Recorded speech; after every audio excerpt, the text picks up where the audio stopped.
아침에 눈을 뜰 때마다 당신은 같은 질문을 마주한다. 오늘도 이렇게 살아가는 것이 맞는 걸까? 열심히 일하고 사람들과 어울리고 가끔 여행도 가고 맛있는 걸 먹으며 웃는다. 그런데 어느 날 문득 이 모든 것들이 어딘가 텅 빈 느낌으로 돌아온다. 우리는 살아간다. 하지만 잘 살고 있는지는 누구도 대답해 주지 않는다. 돈을 많이 버는 것, 사람들에게 인정받는 것, 건강하고 가족과 웃는 삶. 이것들을 가졌을 때조차 그 물음은 사라지지 않는다. 그래서 오늘 그 질문을 다시 꺼내본다. 어떻게 살아야 잘 사는 것인가? 소크라테스에서 공자까지 수천 년의 삶을 꿰뚫은 지혜 속에서 어떻게 살아야 잘 사는가라는 말의 진짜 의미를 마주해보자. 첫 번째, 소크라테스, 너 자신을 알라. 잘 사는 삶이란 성찰하는 삶이다. 많은 이들이 무엇을 할까만 고민한다. 하지만 어떻게 살 것인가를 묻는 사람은 드물다. 고대 그리스의 철학자 소크라테스는 말했다. 너 자신을 알라.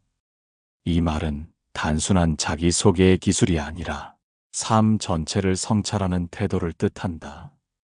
우리는 세상의 기준에 맞추기 위해 끊임없이 달린다. 성공이란 이름으로 인정받기 위해. 하지만 그 안에 나는 누구인가라는 질문이 빠진다면 그 인생은 타인의 지도 위에 그려진 길일 뿐이다. 진짜 잘 사는 사람은 자신에게 계속 묻는다.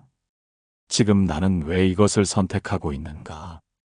나는 이 삶을 원하는가? 아니면 익숙해서 살고 있는가? 한 중년 남성은 퇴직 후 무엇을 해야 할지 몰라 불안에 휩싸였다. 그러다 문득 일기를 꺼내 쓰기 시작했다. 그리고 깨달았다. 나는 지금껏 남들이 기뻐할 선택만 해왔구나. 그날 이후 그는 자신이 진짜 원하는 삶을 조용히 정리해 가기 시작했다. 성찰은 방향을 바꾸는 힘이다. 자기를 아는 사람이야말로 흔들리지 않는 길을 걷는다.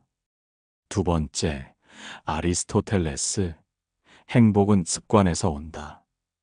탁월함은 반복된 선택에서 자란다. 살다 보면 묻게 된다. 나는 왜 행복하지 않을까? 그러면 사람들은 말한다. 돈이 부족해서, 여유가 없어서, 사랑이 식어서 그렇다고. 그러나 고대 철학자 아리스토텔레스는 이렇게 말했다. 행복은 감정이 아니라 습관이다.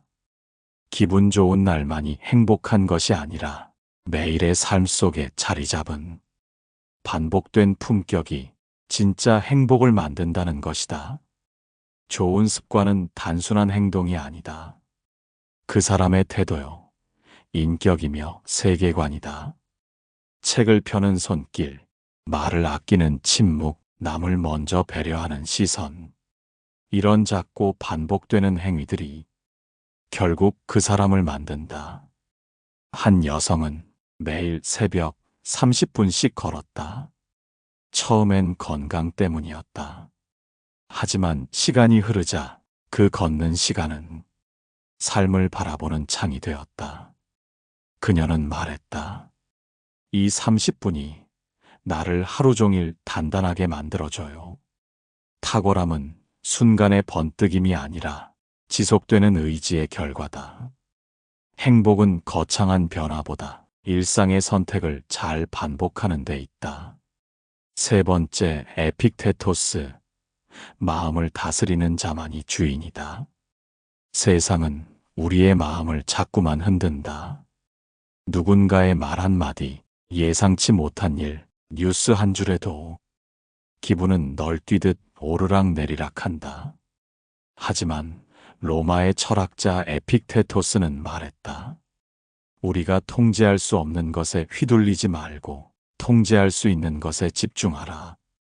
인생에서 진짜 내 것이라 할 수 있는 건 마음의 태도뿐이다. 외부의 일들은 언제나 변하고 우리 뜻대로 되지 않는다. 그러나 마음을 다스릴 수 있는 사람은 그 어떤 상황에서도 자유롭다. 한 남성은 회사에서 오해를 받고 인사이동을 당했다. 분노와 억울함에 휩싸였지만 그는 에픽테토스의 말을 떠올렸다. 이 일은 내가 결정할 수 있는 일이 아니다. 하지만 이 상황을 받아들이는 태도는 내가 선택할 수 있다. 그는 묵묵히 새로운 자리에서 자기 역할을 해나갔다. 몇 달 뒤 사람들은 그의 태도에서 진짜 리더십을 보게 되었다. 마음을 다스리는 사람은 환경의 노예가 아닌 삶의 주인이 된다. 네 번째, 세네카, 불행은 외부가 아니라 해석에서 온다. 누군가는 작은 일에도 무너지고 누군가는 큰 시련에도 흔들리지 않는다. 왜일까? 고대 로마의 철학자 세네카는 말했다. 우리의 불행은 사물 자체가 아니라 그에 대한 해석에서 비롯된다. 우리는 현실보다 그 현실을 해석하는 마음속 목소리에 더 크게 상처받는다. 왜 나만 이래야 하지? 이게 다 내 탓이야? 이런 문장들이 자신을 더 깊은 어둠으로 밀어넣는다. 하지만 그 목소리를 잠시 멈추고 다른 각도로 바라보는 훈련을 한다면 세상은 조금씩 달라 보인다. 한 여성은 남편의 갑작스런 사업 실패로 모든 것을 잃었다. 처음엔 절망뿐이었지만 하루는 창밖에서 노는 아이들을 보며 이런 생각이 들었다. 그래도 우리는 아직 같이 웃을 수 있잖아. 그녀는 그날 이후 이야기책을 써보기로 했다. 이전에는 생각조차 못했던 일이었다. 삶은 상황보다 해석의 싸움이다. 세상은 바뀌지 않아도 당신의 해석이 바뀌면 삶은 더 이상 같은 얼굴이 아니다. 다섯 번째, 공자, 도를 따르고 인을 베푸는 삶. 세상의 기준은 자주 바뀐다. 하지만 사람 사이의 도리는 수천 년이 지나도 변하지 않는다. 동양의 위대한 스승공자는 말했다. 군자는 도를 따르고 인으로 세상을 품는다. 즉, 바른 길을 따르고 타인을 위한 마음을 잃지 않는 삶이 가장 근본적인 인간됨의 길이라는 것이다. 우리는 잘 살기 위해 높이 오르려 하지만 공자는 말한다. 올라가는 것보다 어떻게 서 있는가가 더 중요하다. 한 공무원은 승진을 앞두고 부당한 지시를 받았다. 모두가 침묵했지만 그는 조용히 말했다. 그 일은 제가 할 수 없습니다. 결국 승진은 물거품이 됐지만 그는 사람들의 존경을 얻었고 스스로도 떳떳한 삶을 이어갔다. 이는 타인을 위한 것이지만 먼저 나 자신을 바르게 세우는 일이다. 그것이 도를 따르는 삶이다. 여섯 번째, 맹자, 의를 좇고 욕심을 줄이면 삶은 단단해진다. 사람들은 흔히 더 가지면 마음이 편할 거라 생각한다. 하지만 고대 사상가 맹자는 정반대의 길을 가르쳤다. 사람은 의를 좇고 욕심을 줄일 때 진짜 강해진다. 의란 자신의 이익보다 마땅히 지켜야 할 가치를 우선에 두는 마음이다. 욕심은 즉각적인 만족을 주지만 결국 사람을 흔들리게 만든다. 반면 의를 좇는 사람은 외로울지라도 내면의 질서를 잃지 않는다. 한 사업가는 큰 이익을 포기하고 소신대로 계약을 철회했다. 주위에서는 어리석다 했지만 그는 말했다.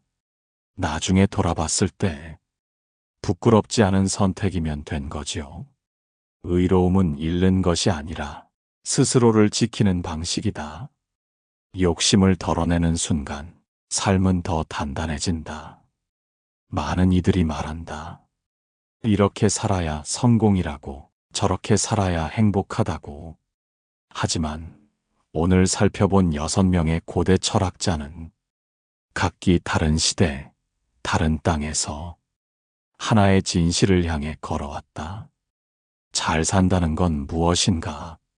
소크라테스는 자신을 성찰하는 삶이 삶의 시작이라 했다. 아리스토텔레스는 행복이란 결과가 아니라 습관 속의 태도라고 말했다. 에픽테토스는 마음을 다스리는 자가 삶의 주인임을 일깨워 주었고, 세네카는 해석을 바꾸면 삶의 무게도 바뀐다고 가르쳤다. 공자는 도를 따르고 인을 베풀라는 인간다운 삶의 길을 전했고, 맹자는 욕심을 줄이고 의로움을 좇는 것이 삶을 단단하게 만든다고 말했다. 이 모두를 꿰뚫는 하나의 공통점은 바깥이 아니라 안을 본다는 것, 더 많이 갖기보다 더 분명하게 살아가는 것, 흔들리는 세상 속에서도 스스로를 잃지 않는 태도라고 할 수 있다. 삶은 정답이 있는 시험지가 아니다. 그러나 방향은 있다. 돈이 많고 없고 성공했느냐, 실패했느냐보다 더 중요한 것은 어떤 마음으로 하루를 살아내고 있는가이다. 어떤 이는 많이 가졌지만 불안했고, 또 다른 이는 조용히 살았지만 단단했다. 그래서 우리가 마주하는 결론은 단순하다.